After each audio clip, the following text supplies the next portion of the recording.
家開箱呢個溫泉旅館。哇！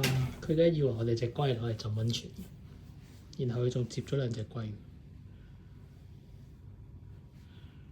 呢個就係雙床，唔係雙人床。電視啦，跟住呢度係有兩個洗手盆啦。我哋啲衫話自動着燈添。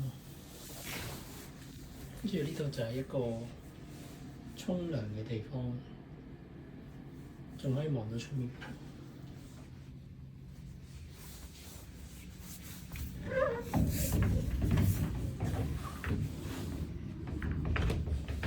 就有個燈，跟住呢度係可以浸溫泉，不過佢其實係室內嚟嘅，不過佢就可以望到出面個景。出面係可唔可以出去咧？係啦，出面係好大雪㗎，出面積晒雪啦，基本上個梳化都係雪嚟嘅，其實所以都唔使出去。